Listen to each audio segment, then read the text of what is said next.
좌우에 계신 분들과 함께 인사 나누시겠습니다. 샬롬. 이제 지나갈 건 지나가고 올 것은 오고 그런 때가 되었습니다. 무슨 뜻인가 모르시나 보네. 폭염과 태풍은 지나가고 또 가을의 아름다운 또 수확의 때가 올 줄 믿습니다. 기도하겠습니다. 하나님 감사합니다. 하나님의 은혜로 저희들을 지켜주셔서 무섭다고 하던 태풍도 잠잠케 하여 주시고 저희들에게 또 평안의 은혜를 주시니 감사합니다. 오늘도 하나님의 말씀을 사모하며 엎드릴 때에 사도행전에 기록된 성령의 역사가 각 사람들에게 성령이 임하시는 것처럼 우리의 상황에 우리의 가정에 꼭 맞는 하나님의 말씀을 들려주시옵소서. 방황하는 영혼에겐 길 되신 말씀이, 위로가 필요한 자에게는 위로의 말씀이, 어두운 가운데 나오는 성도들이 있다면 빛 되신 말씀을 선포하여 주시어서 그 말씀 속에 다시 한번 위로를 받고 우리가 붙들고 회복해야 될 하나님의 거룩한 사명을 붙들 수 있도록 도와주시옵소서. 주님만 의지하옵고 예수 그리스도의 이름 받들어 기도하옵나이다. 아멘. 할렐루야. 계속해서 로마서 강해를 살펴보는데 지난주에서 오늘 9장을 시작합니다. 그런데 말씀을 가만 읽어보니까 지난주와는 사뭇 분위기가 달라요. 지난주에 8장을 살펴볼 때는 넉넉히 이기느니라, 이거 승리할 것에 대한 확신의 찬송 아닙니까? 그런데 오늘 말씀을 가만 보니까 나에게 큰 근심과 그치지 않는 고통이 있다. 이게 사도 바울의 고백이에요. 왜 이렇게 한 주 만에 분위기가 달라졌느냐? 지금까지 로마서를 기록해 오면서 사도 바울은 우리에게 말씀합니다. 구원이 무엇이냐? 어떻게 하면 우리가 구원받을 수 있느냐? 그런데 오늘부터 살펴보게 될 9장부터 11장까지는 그게 아니에요.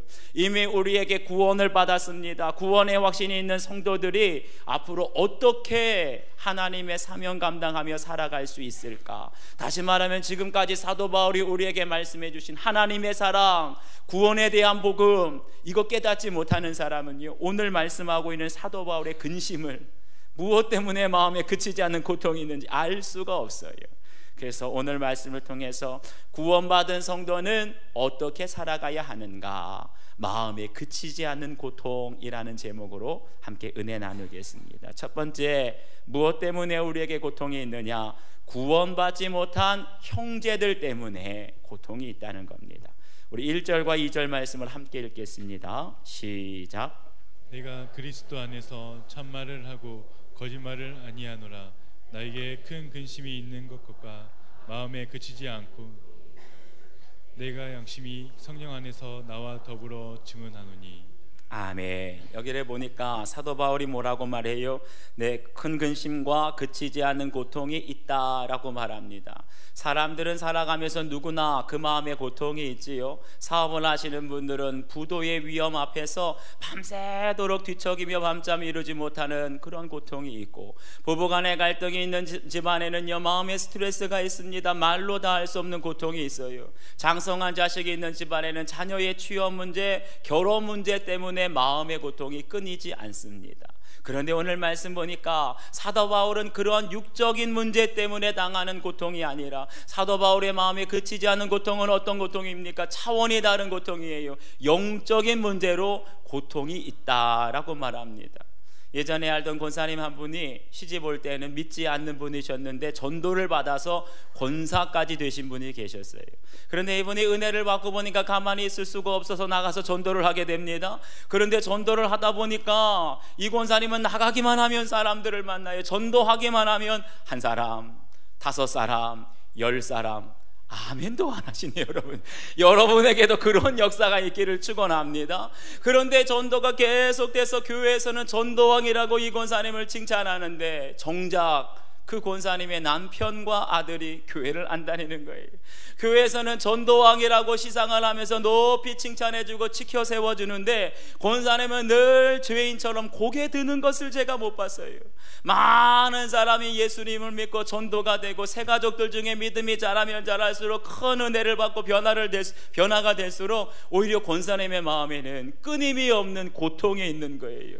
내 사랑하는 가족, 남편과 아들이 구원받지 못해서. 그 고통이 누구의 고통이냐? 바로 오늘 말씀에 나와 있는 사도 바울이 말하는 마음에 그치지 않는 고통이 바로 그런 고통이라는 겁니다. 그런 고통에서 어떻게 결단하게 됩니까? 우리 3절 말씀을 함께 읽겠습니다. 3절 시작.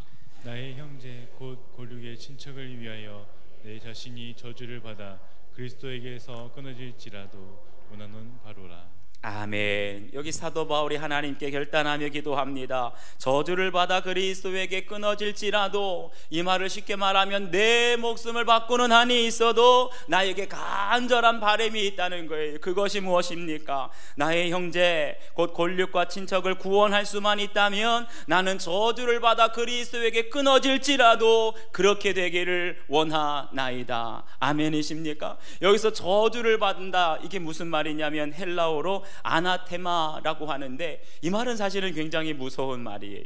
이것이 어디서 나왔냐? 이스라엘 백성들이 출애굽을 하고 여리고성을 들어가게 될 때 하나님께서 여리고성 앞에 있는 이스라엘 백성들에게 특별한 명령을 주십니다. 생명에 있는 것은 물론이거니와 그 성에 있는 물건 하나까지도 남기지 말고 완전히 불태워 없애라. 여기서 완전히 불태워 없앤다, 이것이 바로 저주를 받는다는 뜻이에요. 무슨 말입니까? 사도 바울이 하나님께 기도하기를, 내가 하나님 앞에 완전히 불태워 없어지는 한이 있더라도 내 가족, 내 형제가 구원받기를 원하나이다. 사랑하는 여러분, 사도 바울의 이 고백과 기도 속에 그 절박함, 영혼 구원을 향한 그 간절한 마음이 느껴지십니까? 간절히 바라기는 여러분에게도 가족을 향한, 형제를 향한, 그 구원을 향한 이 절박한 기도가 있기를 주의 이름으로 축원합니다. 여러분, 가족들 사랑하시지요? 부모와 형제, 자녀들을 사랑하십니까? 아니, 왜 아멘이 없으세요? 다시 한번 묻겠습니다. 여러분 가족을 사랑하십니까? 형제와 부모와 자녀들을 사랑하십니까? 저는 여러분들이 정말 대답을 하지 않더라도 사랑한다고 믿고 싶습니다. 그렇다고 한다면 우리의 마음속에 정말 믿지 않는 가족, 형제, 부모, 자녀들이 있다면 우리 안에 그들을 향한, 내가 저주를 받아 그리스도에게 끊어질지라도 그들이 구원받기를 원하나이다, 이런 간절함도 있는지 돌아보세요.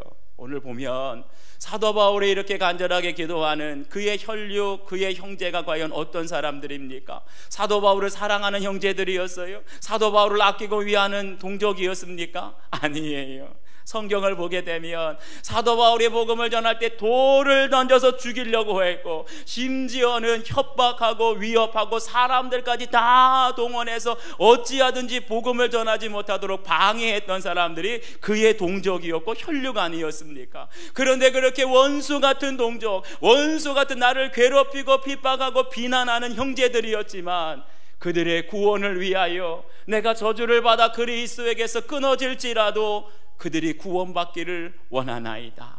아멘. 사랑하는 여러분, 여러분에게도 이 사랑, 이러한 간절한 기도가 있기를 축복합니다.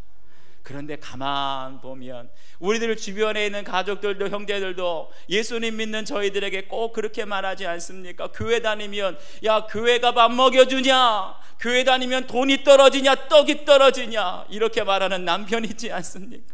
시대 형제들 중에, 또 친정 형제들 중에. 그런데 꼭 이런 말하는 사람들이 어떤 사람들이냐? 좀 살만한 사람들, 먹고 살만한 형제들이 예수님 믿고 교회 다니는 형제들한테 뭐라 그래요? 교회 다니면 떡이 떨어지냐, 뭐 돈이 생기냐, 뭐가 생기냐 비난하지 않습니까? 설사 여러분의 가족들 중에, 여러분의 형제들 중에 우리에게 신앙생활 한다고 비난하고 조롱하고 욕하는 가족이 있을지라도, 내가 저주를 받아 그리스도에게 끊어질지라도 그 형제가, 그 남편이, 우리 시댁 식구와 친정 식구들이 다 구원받기를 원하나이다, 이렇게 기도드리기를 축원해요. 그런데 여러분, 이 기도는 아무나 할 수 있습니까? 아무나 할 수 없는 기도예요. 우리가 감히 하나님 앞에 불태워 완전히 없어지는 이 저주 어떻게 감당하시겠습니까? 이 기도는 오직 누구만 드릴 수 있느냐? 지난주에 살펴본 것처럼 사망이나 생명이나 다른 어떤 피조물이라도 우리를 그리스도 안에 있는 하나님의 사랑에서 끊을 수는 없으리라. 이 확신 있는 사람만 담대하게 구할 수 있는 거예요. 내가 저주를 받아 그리스도에게서 끊어질지라도, 나를 핍박하고 나를 미워하고 나를 저주하고 방해하는 내 형제, 내 부모, 내 사랑하는 남편, 아내 구원받기를 원하나이다. 사랑하는 여러분, 여러분에게 예수님의 사랑, 끊을 수 없는 하나님의 사랑에 대한 확신 있기를 주의 이름으로 축원합니다. 특별히 올 가을에는 저희가 추수감사주의를 맞이해서 총동원주의를 선포하려고 합니다. 가을에 한 사람이 한 사람씩 전도하게 될 텐데, 특별히 누구를 위해서요?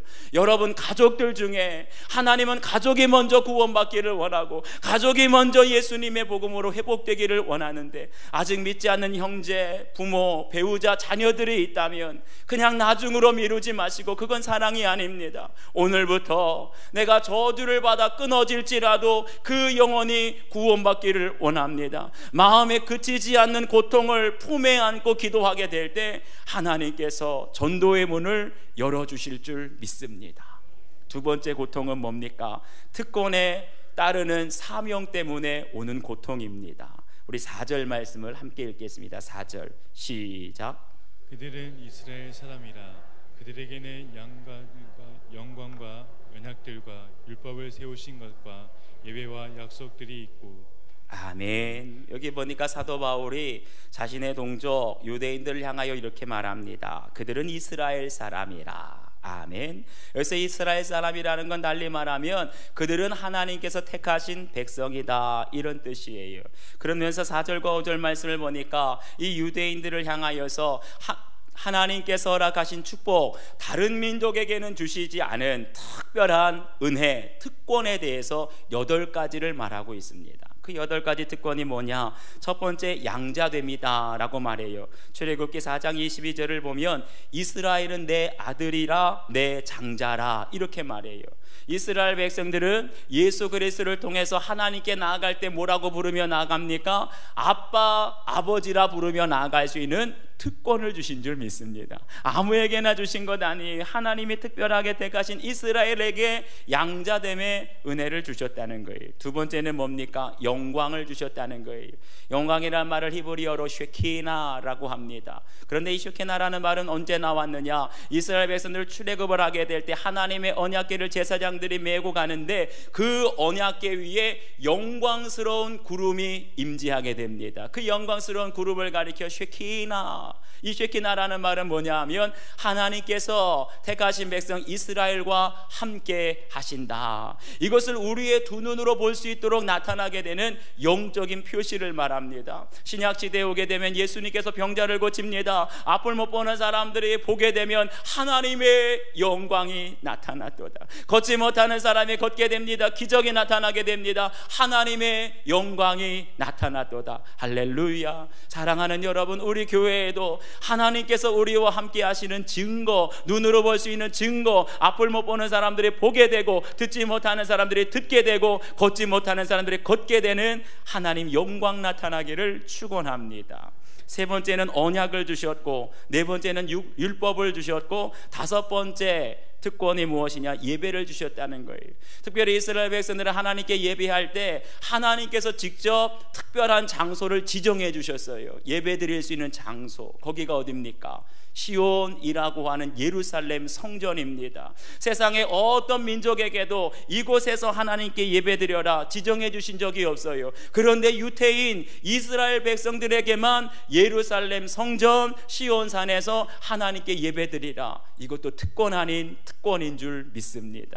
그리고 여섯 번째가 약속들을 그들에게 주셨고, 일곱 번째가 조상들을 주셨습니다. 이스라엘에게 어떤 조상이 있습니까? 믿음의 조상 아브라함이 있습니다. 이삭이 있고 야곱이 있습니다. 또 출애굽의 역사를 이끌어갔던 모세가, 여호수아가 있습니다. 또 하나님의 큰 역사를 이루었던 사무엘과 다윗이 있습니다. 이 모든 믿음의 조상들을 바라보면 그 사람들은 하나님의 구원의 역사를 이루기 위해서 하나님께서 부르신 하나님의 사람들인 줄 믿습니다. 그런 조상이 한 명만 있어도 자랑스러울 텐데 이스라엘 백성들은 구약 성경을 보면 헤아릴 수 없는 믿음의 조상들을 주신 것, 이것이야말로 가장 자랑스럽고 가장 부러운 특권 중에 특권인 줄 믿습니다. 한데 이거보다 더 중요한 특권이 있어요. 마지막 여덟 번째는 무엇입니까? 그리스도가 그들에게서 나셨다는 거예요. 우리가 잘 아는 것처럼 하나님의 아들이신 독생자이신 예수님께서 우리를 구원하시기 위해서 인간의 모습으로 이 땅에 오실 때 어디에 태어나셨습니까? 유대 땅 베들레헴 마굿간에 유대인의 혈통으로 이 땅에 태어나셨다는 거예요. 이 땅에 수많은 민족이 족속들이 있습니다. 그 중에 가장 똑똑하고 위대한 민족이 어디입니까? 모르시나 보네. 우리 한민족 아니에요? 우리 한민족만큼 똑똑하고 위대한 족속이 어디 있어요? 한민족도 있고 중국 족속도 있고 뭐 저기 유럽에 가면 앵글로색슨족, 게르만족, 니그로족, 아프리카에 다 있는데 하나님께서 예수님을 우리의 구원자로 이 땅에 보내주실 때 어디로 오셨다고요? 유대민족 이스라엘의 혈통으로 이 땅에 오셨다는 겁니다. 여러분 보십시오. 하나님께서 이스라엘 백성들을 사랑하시고 선택하실 때 그들에게 얼마나 많은 특권을 주셨습니까? 저는 오늘 말씀을 묵상하고 연구하는데 조금 부럽고 질투가 나더라고요. 우리에게는 하나 두지 않으셨는데 이스라엘 백성들에게 주셨던 이 8가지 특권을 보니까 다른 민족은 받을래야 받을 수가 없는 거예요. 오직 하나님께서 이스라엘을 선택하셨기 때문에 그들에게 특별한 은혜를, 특권을 주신 줄 믿습니다. 그런데 여러분 보세요. 이스라엘이 이렇게 다른 민족은 받지 못한 특별한 권세, 특권을 받았는데 그들이 어떻게 되었습니까? 예수님이 땅에 오셨을 때 잘 믿었습니까? 그들의 구원받고 하나님의 사명대로 선교하고 모든 민족들에게 복음을 전했습니까? 그렇지 않잖아요. 오히려 예수님 오셨을 때 가장 많이 핍박하고 심지어는 십자가에 못 박아 죽인 민족이 유대인 아닙니까? 그리고 바울이 선교하게 될 때 가는 곳곳마다 쫓아다니며 방해하고 돌 던지면서 죽이려고 했던 민족도 바로 유대인이었습니다. 여러분 생각해 보세요. 하나님께서 이스라엘 백성들에게 이와 같이 소중한 특권을 주신 이유가 무엇이겠습니까? 그들만 잘 먹고 잘 살라고요? 그들만 구원받고 하나님의 선민이라고 자랑하면서 살라고 주셨습니까? 그것 아닙니다. 사랑하는 여러분, 하나님께서 우리에게 특별한 은혜를 주시고 특권을 주실 때는 반드시 사명도 따라오는 것을 믿으시기 바랍니다. 성경에 보게 되니까 특권에는 하나님의 사명이 따라오게 되는 거예요. 만약에 우리가 하나님께 특별한 지식을, 지혜를 받았다고 한다면 배운 만큼 섬겨야 할 하나님의 사명도 있는 줄 믿으시기 바랍니다. 남들보다 더 많은 재물을 받으셨습니까? 남들보다 더 많은 권세와 능력을 받으셨습니까? 그것이 하나님의 특권임을 믿으시기 바랍니다. 정말로 우리가 남다른 은혜, 남다른 축복, 남다른 하나님의 사랑을 받았다고 한다면 주께 받은 물질도, 주께 받은 건강도, 주께 받은 신령한 은사와 능력도 오직 하나님의 사명 위하여 감당할 수 있는 여러분들 다 되시기를 주의 이름으로 축원합니다. 그걸 가만 묵상해 보니까 우리 교회도 하나님께 보통 사랑을, 보통 특권을 받는 교회가 아니라는 걸 알게 됐어요. 여러분, 요즘에 저희 교회 새가족에 계속해서 몰려오고 있습니다. 근 2년 내지 3년 안에 우리 교회가 출석교인만 배가 되는 은혜를 누리게 된 줄 믿습니다. 이러한 성장, 이러한 부흥, 이러한 축복, 여러분 우리가 잘나서 그런 겁니까? 우리가 뭔가 열심히 해서 그런 겁니까? 우리가 부흥하고 성장하고 하나님께 큰 축복 받은 것도 하나님의 특권인 줄 믿으시기 바랍니다. 무엇 때문에 우리에게 이와 같은 사랑 주셨을까? 무엇 때문에 우리에게 이와 같은 특권 주셨을까요? 믿는 우리 수인중앙교회 성도들끼리만 행복하게 서로 잘 지내라고 주신 겁니까? 그거 아니고 하나님께 특권을 받을 때는 거기에 뒤따르는 사명이 있다고 말씀하셨는데 그 사명이 무엇이냐? 바로 이 지역에 아직도 예수님 알지 못하고 구원받지 못한 성도들이 있다면 그들의 찾아가서 생명의 복음을 전해라. 피 묻은 예수님의 복음을 전해라. 그 사명을 우리에게 맡겨주신 줄 믿습니다. 우리 교회가 새가족들이 계속 등록하고 성장하게 되니까 주변에서 어떤 분들이 그런 말을 할 때가 있어요. 이제 수인중앙교회는 그만큼 전도하면 되지 않았냐고, 뭘 더 전도하냐고, 전도 그만하시라고. 그러면서 제 얼굴을 본 적도 없는 사람들이 아무래도 수인중앙교회 목사님은 욕심이 많은 것 같다고 그래요. 여러분 제 얼굴을 뚫어지게 쳐다보세요. 제가 그렇게 욕심이 많게 생겼습니까? 대답을 안 하시네. 제가 다른 욕심은 많아도 그런 욕심은 없습니다. 그럼에도 불구하고 우리가 끝까지 전도하고 생명의 복음을 전해야 할 이유는 다른 것 아닙니다. 우리가 구원받았다고 해서, 우리가 축복받았다고 해서 나만 좋은 데 머무르는 것이 아니라 주께 받은 은혜를, 주께 받은 특별한 권세를 우리 안에 머무르는 것이 아니라 한 생명을 더 살리는데, 이웃을 사랑하고 섬기는데 흘려보내라고 하나님께서 이 귀한 사랑을 주신 줄 믿습니다. 우리 교회에 물질의 복을 주시고, 우리 교회에 은사와 능력 있는 많은 새가족들을 보내주시고 계속해서 성장하고 부흥하는 것 우리들끼리만 조아라 주신 것이 아니라, 이럴 때일수록 지역사회를, 이웃들을 더 많이 섬기고, 이럴 때일수록 더 겸손해져서 아직 예수님의 복음을 듣지 못하고 아직 구원받지 못한 성도들에게 찾아가서 그들을 향하여 마음에 그치지 않는 고통으로 기도하며 전도하기를, 이것이 하나님께서 우리에게 주신 사명인 줄 믿습니다. 이것이 완성될 때까지, 땅끝까지 복음이 증거되는 그날까지 저와 여러분의 마음속에 마음에 그치지 않는 고통이 있기를 축원합니다. 그를 위해서 우리가 기도하게 될 때 하나님을 기쁘시게 하고 하나님께서 맡기신 모든 사명을 우리가 온전히 감당하는 교회 될 줄 믿습니다. 마지막 세 번째는요, 육신의 조건보다 하나님의 뜻이 더 앞서기 때문에 오는 고통입니다. 우리 11절 말씀을 함께 읽겠습니다. 11절 시작. 그 자식들이 아직 나지도 아니하고 무슨 선이나 악을 행하지 아니한 때에 택하심을 따라 되는 하나님의 뜻이 행위로 말미암지 않고 오직 부르시는 이로 말미암아 서게 하려 하사. 아멘. 오늘 10절부터 13절까지 마지막 단락인데, 이 말씀은 하나님의 선택, 하나님의 택하심에 대해서 말씀하고 있습니다. 그런데 이 구절 이야기가 쉽지가 않아요. 여기 보니까 이삭이 쌍둥이를 낳게 되는데 첫째는 에서, 둘째 동생은 야곱입니다. 그런데 말씀을 보니까 그들이 태어나기도 전에, 심지어는 선이나 악을 행하기도 전에 하나님께서 두 사람 중에 한 사람을 선택하셨다는 거예요. 심지어 13절 말씀을 보면 내가 야곱은 사랑하고 에서는 미워하였다. 이게 뭡니까? 태어나기도 전에 하나님께서 사랑하시는 사람, 미워하는 사람을 구별하셨다는 것인데, 그 근거가 무엇이냐? 설명이 없어요. 아무런 근거도 없이 한 사람은 사랑하고 한 사람은 미워하는데, 여기에 따른 설명이 딱 하나입니다. 하나님의 뜻이다. 이거 상식적으로 이해할 수가 없는 거예요. 여러분, 에서와 야곱을 한번 비교해 보십시오. 인간적으로 보면, 성품이나 인격적으로 볼 때 누가 더 괜찮은 사람입니까? 사실은 에서가 좀 더 괜찮은 사람이에요. 적어도 에서는 아버지에게 인정받는 효자였습니다. 사냥을 잘하는 성실하고 능력 있는 사람이었어요. 그리고 따지고 보면 야곱은 어떤 사람이에요? 밖에 나가서 사냥을 하기는커녕 집 안에서 말로 먹고 사는 사람이었어요. 사기꾼이었습니다. 도둑놈이었습니다. 어떻게 해서든지 거짓말을 해서라도 수단과 방법을 가리지 않고 자기가 원하는 것 다 빼앗는 사람 아닙니까? 그럼에도 불구하고 하나님께서 누구를 선택하셨어요? 에서를 선택하지 않고 야곱을 선택하셨습니다. 이것이 저희들에게 무엇을 말해줄까요?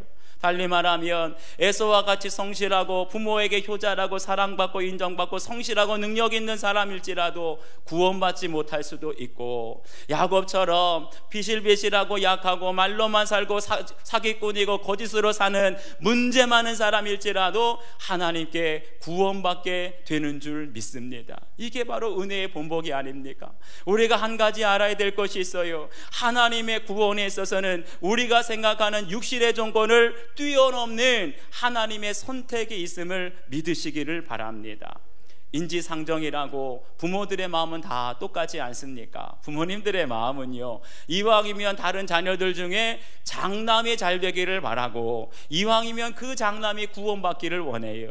자식들이 여럿 있지만 그 중에서도 특별히 똑똑하고 능력 있고 돈 잘 벌고 부모에게 용돈 많이 주는 자녀들이 구원받기를 원합니다.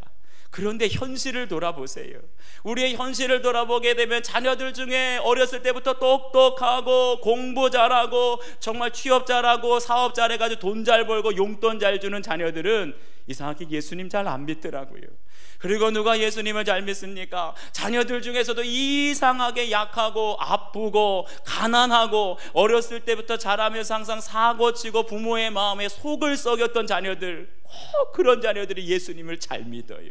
성경을 보십시오. 탕자의 비유를 보게 되면 두 아들이 나오게 되는데, 큰아들 장남은 항상 아버지 곁을 떠나지 않고 묵묵히 아버지의 말씀대로 따르는 아들이었습니다. 그런데 두 아들 중에 누가 구원을 받습니까? 첫째 아들이 구원받는 것이 아니라 젊은 날 가출해서 아버지의 재산을 다 호랑방탕하게 사용하고 회개하고 돌아온 탕자, 문제 많은 둘째 아들이 구원받지 않습니까? 사랑하는 여러분, 우리 자신을 한번 돌아보세요. 우리가 무엇 때문에 하나님께 구원받았습니까? 우리가 구원받은 것을 보게 될 때에 우리가 다른 사람들보다 성실해서, 우리가 다른 사람들보다 착해서, 우리가 다른 사람들보다 아는 것이 많아서 구원받았습니까? 그것이 아니라는 거예요. 그래서 고린도전서 1장 26절을 보면 하나님의 택하심에 대해서 우리에게 이렇게 말씀하고 있습니다. 형제들아, 너희를 부르심을 보라. 육체를 따라 지혜로운 자가 많지 아니하며, 이거 꼭 우리 교회를 말하는 것 같습니다. 능한 자가, 능력 있는 자가 많지 아니하며, 이건 꼭 저를 말하는 것 같고요. 문벌 좋은 자가 많지 아니하도다. 그러면서 하나님께서 말씀하십니다. 하나님께서는 세상에 미련한 것들, 약한 것들, 천한 것들과 멸시받는 것들, 없는 것들을 선택하셨도다. 아멘이십니까? 여러분 보세요. 세상에 나아가게 되면, 교회 밖에 나가게 되면 우리보다 더 똑똑하고 우리보다 더 능력이 있고 우리보다 더 착한 사람들 얼마나 있습니다. 하지만 하나님께서는 그런 사람들 선택하지 않으시고 오히려 문제 많고 죄 많고 항상 깨지고 연약한 저희들을 하나님께서 택하시고 구원받게 하신 줄 믿습니다. 어쩌면 저희들 안에도 야곱처럼 사기꾼이 있고 거짓말 잘하고, 어쩌면 저희들 중에 다윗보다 더 무서운 간음죄를 지은 사람도 있어요. 어쩌면 우리들 중에 알지 못해서 그렇지 모세보다 더 무서운 살인죄를 지은 사람이 있을 수도 있습니다. 하지만 하나님께서는 그러한 사람들, 부족하고 미련하고 약하고 병들고 가난하고 깨어진 저희들을 부르셔서 하나님의 자녀 삼아주시고 구원의 은혜 베풀어 주신 줄 믿습니다. 하나님의 선택을 무엇으로 설명할 수 있겠어요? 어떤 기준으로도, 육신의 기준으로는 설명이 안 돼요. 우리의 선택은 오직 하나님의 사랑으로만 설명이 되는 줄 믿습니다. 이것을 보여주는 한 사건이 있었지요. 여러분도 잘 아시는 것처럼 사랑의 원자탄 손양원 목사님, 여순 반란 때에 그 사랑하는 아들, 특별히 믿음이 가장 좋았던 두 아들, 동인, 동신 아들을 잃게 됩니다. 그때 손양원 목사님이 어떻게 하십니까? 자신의 사랑하는 두 아들을 죽인 원수지요. 그렇지만 그 안재선이라고 하는 학생을 양자로 삼게 돼요. 한 번은 손양원 목사님의 따님이 되시는 손동희 권사님의 간증을 들은 적이 있는데, 아버지가 자기의 오빠를 죽인 이 안재선 학생을 집으로 데려왔더래요. 그래서 그때 집에서 자기 오빠들을 죽인 원수와 함께 밥을 먹는데 너무나 괴로웠다고 합니다. 다른 사람도 아니고 내 가족, 내 사랑하는 오빠를 죽인 원수인데 그 사람을 마주보며 한 집안에서 호흡하고 있는 것 자체가 숨이 막힐 정도로 힘들었더래요. 그러면서 어린 나이에 이 손동희 권사님이 하나님께 원망 섞인 기도를 하는데 이렇게 기도했답니다. 하나님께서 왜 믿음도 좋고 성품도 좋은 우리 오빠들은 그렇게 일찍 데려가시고, 오빠들을 죽인 살인마, 오빠들을 죽인 그 빨갱이 공산당은 왜 살려주셨습니까? 원망하면서 기도했더래요. 그런데 하나님의 응답이 무엇입니까?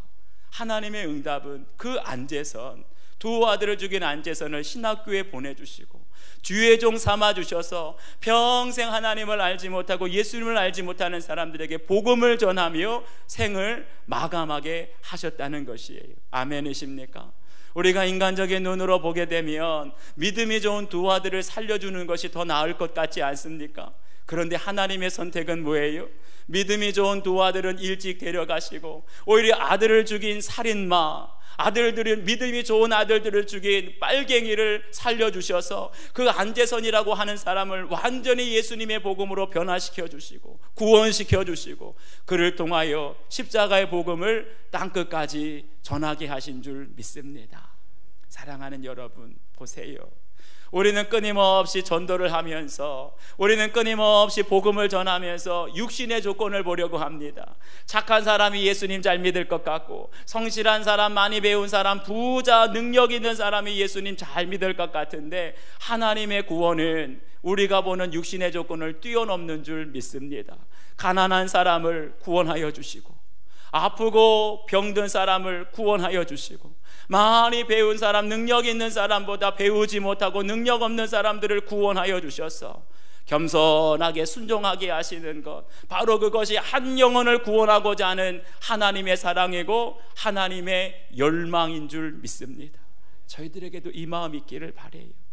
끊임없이 육신의 조건을 가지고 이왕이면 장남이 구원받으면 좋겠다, 이왕이면 똑똑하고 능력 있고 부자인 자녀들이 구원받으면 좋겠다, 육신의 조건이 아니라 하나님의 마음으로 하나님께서 선택하시는 그 한 사람을 향한 그 마음을 품고 나아가게 될 때 죽을 수밖에 없는 한 사람이 우리의 그치지 않는 마음의 탄식과 고통을 품고 기도하게 될 때 그 영혼들이 주님 앞으로 돌아오게 될 줄 믿습니다. 우리 이 시간 함께 결단의 기도를 드릴 때 여러분 함께 기도했으면 좋겠어요. 나도 혹시 전도할 때 너무 눈에 보이는 육신의 조건을 따지진 않는가? 하나님의 선택, 하나님의 주권을 인정하며 내가 겸손하게 모든 사람들에게 조건을 따지지 않고 복음을 전하게 하옵소서. 여러분, 하나님께 받은 은혜가 무엇입니까? 하나님께 받은 축복이 무엇입니까? 그것을 무엇을 위해서 사용하셨습니까? 하나님 사명 위하여 감당하기 위하여 사용하셨습니까? 주님 앞에 회개하시고 다시 한번 우리가 주께 받은 은사, 주께 받은 특권을 통하여서 사명을 감당하며 살아가게 하옵소서. 우리 함께 결단하며 기도하도록 하겠습니다. 아버지 하나님, 아버지 하나님, 참으로 고맙습니다. 오늘도 저희들에게 이제 폭염이 지나고 태풍이 지나고 가을을 맞이하는 이 길목에서 우리에게 다시 한번 잃어버렸던 사명을 회복시켜 주시는 말씀, 생명의 말씀, 약속의 말씀 주시니 감사합니다. 이 말씀을 들을 때에 행여라도 우리 가운데 돌이켜야 할 것, 찔리는 것, 회개할 것 있다면 주님 말씀하여 주셔서, 아직도 내 형제 중에, 우리 친척들 중에 믿지 않는 사람들이 있는데 내가 그들을 위해서 기도한다고는 하지만 정말 바울처럼 그렇게 절박하게 저주를 받아 그리스도에게 끊어질지라도 내 생명을 바꾸는 한이 있더라도 그들의 구원받기를 원합니다. 절박하게 기도하지 못하였습니다. 주님 용서하여 주시고 다시 한번 주께 받은 은사, 주께 받은 축복, 주께 받은 특권을 기억할 때에 우리가 감당해야 될 사명을 감당하게 하시고 우리 가정에 감당해야 될 사명, 다른 가정에는 없는 특권을 받았사오니 그 은혜를 기억하며 하나님의 사명을 감당할 수 있는 우리 모든 성도들 되게 하여 주시옵소서. 아버지 하나님, 저희가 주께 받은 은혜가 너무나 많은데 우리 교회가 주께 받은 축복, 남들 다른 교회는 없는 특권을 우리에게 받았는데 아버지 하나님, 그것을 깨닫지 못하니 이기적인 교회가 되고 이기적인 사람이 되고 말았습니다. 다시 한번 주께 받은 은혜와 축복과 특권을 하나하나 헤아려 보게 될 때 거기에 담겨져 있는 하나님의 사명을 깨달을 수 있도록 도와 주시옵소서. 나만 위한 특권이 아니라, 우리 교회만을 위한 특권이 아니라 이제는 이웃을 섬기고 믿지 않는 성도, 믿지 않는 사람들, 영혼들을 향하여 우리가 끝까지 복음을 전하며 한 생명 한 생명을 그리스도께로 인도할 수 있는 우리 수인중앙교회가 될 수 있도록 도와 주시옵소서. 행여라도 우리가 전도하면서, 행여라도 우리가 기도하면서 육신의 조건만을 바라보면서 기도하지는 않습니까? 이왕이면 장남이, 이왕이면 똑똑하고, 이왕이면 부자고 능력 있는 사람이 구원받기를 원하는 마음으로 기도하지는 않습니까? 회개합니다. 하나님의 선택은 우리가 보는 육신의 조건을 뛰어넘고 가난한 사람을 통하여, 병든 사람을 통하여, 배우지 못하고 능력이 없는 사람들을 통하여 더 크고 위대한 역사를 이루시는데 주님의 마음 품고 끝까지 전도사의 사명을 감당할 수 있도록 도와 주시옵소서. 감사드리옵고 예수 그리스도의 이름 받들어 기도하옵나이다. 아멘.